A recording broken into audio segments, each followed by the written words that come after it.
سب دیکھنے اور سننے والوں کو محبت برا سلام. عبدالقیوم صاحب ہمارے ساتھ ہیں. آج جناب سڑکوں پہ اسٹوڈنٹ ہیں پاکستان کے تمام شہروں میں اور اسلام آباد کی طرف رخ ہے. یہ آپ کو میڈیا نہیں بتائے گا مگر سوشل میڈیا پہ یہ خبریں چل بھی رہی ہیں, ہمارے پاس بھی اطلاع ہے. جی سر, کیا دیکھنے کیا ہونے والا ہے؟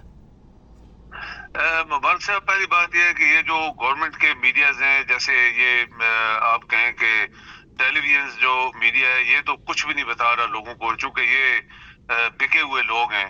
اور جو سوشل میڈیا جیسے آپ نے کہا, پاکستان میں اتنے برے حالات ہیں کہ آپ دیکھیں, پہلی بات یہ ہے کہ سیکورٹی کے حساب سے ہر روز آپ کے مسلح افواج کے لوگ ہر جگہ مارے جا رہے ہیں. اور یہ جب سے کیانی باجوہ اور اس کی تیسری یہ جو تھرڈ لیگز یہ بندہ ہے, اس وقت سے روز 5 10 20 2 3 4 کسی نہ کسی سائڈ پہ فوجی مارے جا رہے ہیں اور کچھ بھی نہیں یہ کر رہے.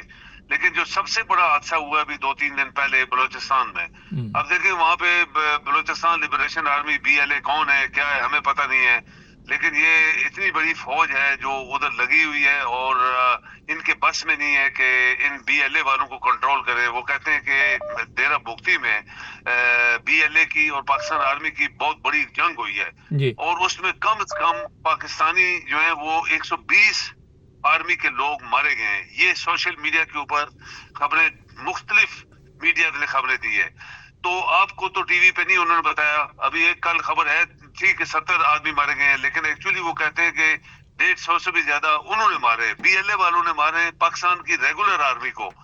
تو یہ افسوسناک حالات ہیں, چونکہ آرمی کا سربراہ یا آرمی کے جنرلز اگر اپنی جو جس کے لیے وہ تنخواہ لے رہے ہیں یا جس کے لیے وہ ان کو جنرلز بنایا گیا ہے, جس کے لیے اتنی بڑی $1 ٹریلین کی ایک فوج حوالے کی گئی ہے, اس کے اوپر توجہ دینے کے بجائے وہ سیاستدانوں کے پیچھے لگے ہوئے. وہ اپنی حکومت, اپنی نوکری, تمہاری حکومت, تمہاری نوکری چلے گی, اس کے پیچھے لگ کے ہمارے ملک کا بیڑا غرق کر دیا انہوں نے. کبھی ایسے نہیں ہوا مبارک صاحب کہ اتنے بڑے فوجی بلوچستان میں کسی ایک ٹیررسٹ تنظیم آپ کہہ لیں, جو بھی کہہ لیں, جو انہوں نے ایک BLA آرمی بنائی ہوئی ہے, اس کے ہاتھوں مارے گئے ہوں اور یہ مارے گئے. تو یہ تو لوگوں کو نہیں بتاتے نا, لیکن یہ اپنے چونکہ ان کے پاس جہاز ہیں, گاڑیاں ہیں, کوٹھیاں ہیں, نوکر ہیں, چاکر ہیں, سب فری چل رہا ہے, حساب کتاب ہے, تو ان کو تو پرواہ نہیں ہے ملک جائے بھاڑ میں اور ان کی کرسی نہ جائے.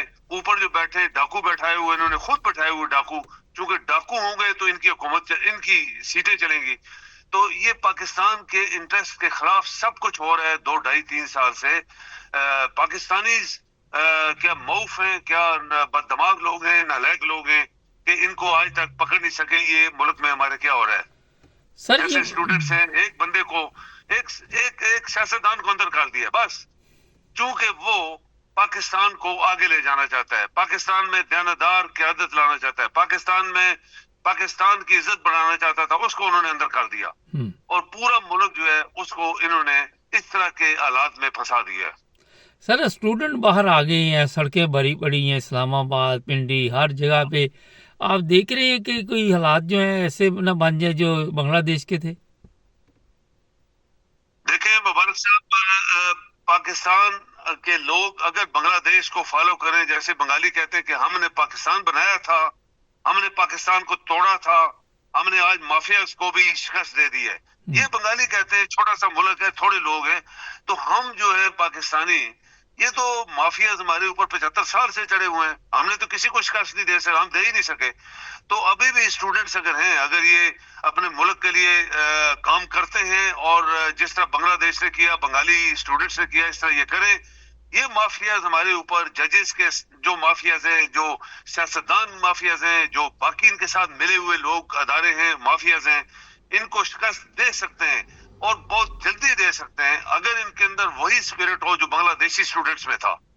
سر یہ بتائیے, کچے کے ڈاکو اپنا یوٹیوب چینل بنا کے ہم پیغام دے رہے ہیں کہ اگر ہم کسی کو اٹھا لیں تو پولیس کے پاس نہیں جانا, پیسے اکٹھے کرو, ہمیں پیسے چاہیے. تو کچے کے ڈاکوؤں نے بھی اپنا چینل بنا لیا. بالکل بنایا ہوا ہے. کچے کے ڈاکو تو پولیس کی مدد سے یا آپ کے اداروں کی مدد سے بنے ہوئے نا مبارک صاحب. جیسے اوپر ڈاکو آپ کے گورنمنٹ میں ہیں تو نیچے کس طرح عیش کر رہے ہیں لوگ. اسی طرح کچے کے ڈاکو جو ہیں وہ ڈاکو کس نے بنایا ان کو؟ اتنی بڑی فوج پولیس ادارے ہونے کے باوجود کچے کے ڈاکو کو بھی کنٹرول نہیں کر سکے، جو کہ پاکستان کے اندر ہے، پنجاب میں ہے، تو پھر باقی بلوچستان میں تو بہت بڑا صوبہ ہے اور وہاں پہ عالمی ادارے بھی آپ کو پتہ ہے، باہر کے لوگ بھی انوالو ہیں، اس میں کوئی شک ہی نہیں ہے. تو وہاں کیسے لوگوں ان کو شکست دیں گے؟ جبکہ یہ اگر چاہیں تو ان کو ایک ہفتے کے اندر ان کو تیس نیس کر سکتے ہیں اگر آپ کے ادارے چاہیں، لیکن ادارے نہیں چاہیں گے کیونکہ ان کے ساتھ پولیس ملی ہوئی ہے. پولیس ہی تو ان سے پیسے لیتی ہے اور ہتھیار دیتی ہے. وہ کہتے ہیں ماڈرن ہتھیار ان کے پاس ہے، پولیس کے پاس نہیں ہے. تو آپ اتنا ہی سوچ رہے کہ ایک چوروں کا ٹولہ جو چھپا ہوا ہے کسی جنگل میں یا کہیں کسی جگہ، ان کے پاس ماڈرن ہتھیار کیسے آ گئے؟ یہ آپ سوچیں ذرا. سر یہ بڑا ایک اہم سوال آپ نے کیا کہ ہم کہتے ہیں جی ہمارے جو طاقتور فوج بھی کہہ لیں، پولیس کہہ لیں کہ مقابلہ کر سکتے ہیں، تو اپنے ملک میں تو وہ آج تک صفائی نہیں کر سکے. یہ کچے کے ڈاکو کوئی آج کے نہیں ہے، یہ پتہ نہیں 50 سال سے چل رہا ہے. بالکل صحیح بات ہے آپ کی. یہ اگر چاہیں تو ایک کیا چیز ہے جی، آپ بمباری کریں نا، آپ بمباری کریں، کچھ بھی نہ چھوڑیں ان کا، اوپر سے اتنی بمباری کریں کہ درخت بھی جل جائیں، بس کہانی ختم. لیکن کون کرے گا؟ کیونکہ ان کی اپنی روزی ختم ہو جائے گی. پھر یہ سارے پیسے جو وہ چور چکے ادھر سے لیتے ہیں وہ انہیں کو دیتے ہیں، انہیں کی جیبیں بھر رہے ہیں. تو یہ حرام خور جو ہیں، یہ اوپر سے لے کے گورنمنٹ سے لے کے نیچے لیول تک بیٹھے ہوئے ہیں. تو حرام خوروں کی تو آج حکومت ہے پاکستان میں. سر نواز شریف علاج کے لیے آ رہا ہے، ہاسپٹل کوئی بھی نہیں پھر بنا ابھی تک پاکستان میں جس میں نواز شریف کا علاج ہو. اس لیے کہ اس کی وہ جو پلاننگ اس نے بنائی تھی کہ میں جاؤں گا 4تھی دفعہ وزیر اعظم بنوں گا، اور پھر وہی حرام خوری جو اس نے، اس کے بیٹوں نے، اس کے بھائی نے اور اس کے پورے خاندان نے زرداری کے ساتھ مل کے کی ہے نا. زرداری کو پتہ ہے کہ یہ چور ہے تو میں بھی چور ہوں. تو وہ کچھ نہیں ملا اس کو. الیکشن یہ ہار گئے تھے 80% سے اوپر. تو پی ٹی آئی جیتی ہوئی ہے جو مان نہیں رہی ہے، اور زبردستی فوج کی مدد سے یا اس چیف آف آرمی اسٹاف کی مدد سے یہ حکومت کر رہے ہیں.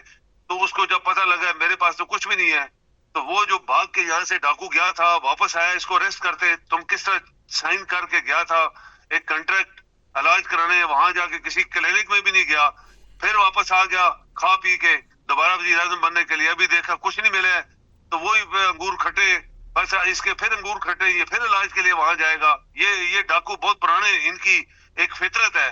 یہ جب پاکستان سے خوب کھاتے پیتے 4 سال 5 سال 10 سال بعد جاتے ہیں، کھاتے پیتے پھر آتے ہیں حرام خور، پھر اس ملک میں آتے ہیں. ان کو پتہ ہے کہ پاکستان ایک ایسا ملک ہے مبارک صاحب، دنیا میں پاکستان ایک ایسا ملک ہے جہاں سب سے زیادہ شرک کیا جا رہا ہے دنیا میں، مسلمانوں میں نمبر 1. نمبر 2 پاکستان ایک ایسا ملک ہے دنیا میں کرپشن، حرام خوری، لعنت اس ملک کے اندر ہے. اس لیے ان کی بہاریں یہاں پہ دنیا میں کہیں جا کے کر کے دکھائیں. یہاں پاکستان کے اندر یہ 2 چیزوں کی بہاریں ہیں، اس لیے تمام چور چکے سارے پاکستان کے اندر بیٹھے ہوئے ہیں. مولانا فضل الرحمان سودے بازی کر رہا ہے، کوئی 2 سینٹ کی سیٹیں مجھے دی جائیں، اور پھر ایک طرف وہ کہہ رہا ہے کہ یہ پارلیمنٹ جعلی ہے، سینٹ جعلی ہے، ہر چیز جعلی ہے. تو پھر کیوں اس کو جناب سیٹوں کی لالچ پڑی ہوئی ہے؟ تو یہ خود بھی تو جعلی ہے نا مبارک صاحب. یہ مولانا تو ہم نے بات کر لی ہے کہ جو بھی اس طرح کے ٹائٹل رکھتے ہیں وہ مشرک ہوتے ہیں، بہت بڑے مشرک ہیں. اور یہ مشرکوں میں سے ایک بندہ یہ بھی ہے، اس کی داڑھی دیکھیں شیطان والی ہے. ہم نے بہت باتیں کی ہیں. یہ بندہ اندر سے منافق ہے، اس کو کہیں سے پیسہ ملے گا، یہ اپنا دین اس کا ہے ہی نہیں ہے، اور مذہب بھی بیچ جاتا ہے، دین بھی بیچ جائے گا، سب کچھ بیچ جائے گا. اس کو پیسہ چاہیے، اس کو سیٹیں چاہیے، اور اس کی کوئی ویلیو نہیں ہے. حقیقت میں اس کی کوئی ویلیو نہیں ہے. اگر آپ کی حکومت یہاں قانونی حکومت ہوتی، اس کے 1% ویلیو نہیں ہے پاکستان کے اندر. چونکہ پاکستان کے اندر تمام ملا جعلی حرام خور سارے بیٹھے ہوئے ہیں، اوپر سے حرام خور لوگ بیٹھے ہوئے ہیں، تو ان کا آپس میں ملاپ ہے. تو یہ حکومت چلا رہے، حکومت میں گھس جاتے ہیں، نکل آتے ہیں، پھر مل جاتے ہیں. تو اس کے اوپر کوئی بھروسہ نہیں کرنا چاہیے. یہ کسی ٹائم بک سکتا ہے. یہ بندہ یہ اپنے لالچ کی وجہ سے کسی مقصد کے لیے کسی کے ساتھ ملتا ہے، پھر لالچ نہیں، وہاں سے نہیں نکل کچھ ملتا، دوسری سائڈ چلا جاتا ہے. تو ہم اس کے اوپر کبھی یقین نہیں کر سکتے. بہت شکریہ سر. جی مہربانی. ندیم، یہ تھی جناب تازہ صورتحال، اور اکیلا مولانا نہیں، سارے جس طرف دیکھتے ہیں حالات ٹھیک ہے اسی طرف ہو جاتے ہیں. ہمارے چینل کو سبسکرائب کر جڑے رہیں ہمارے ساتھ.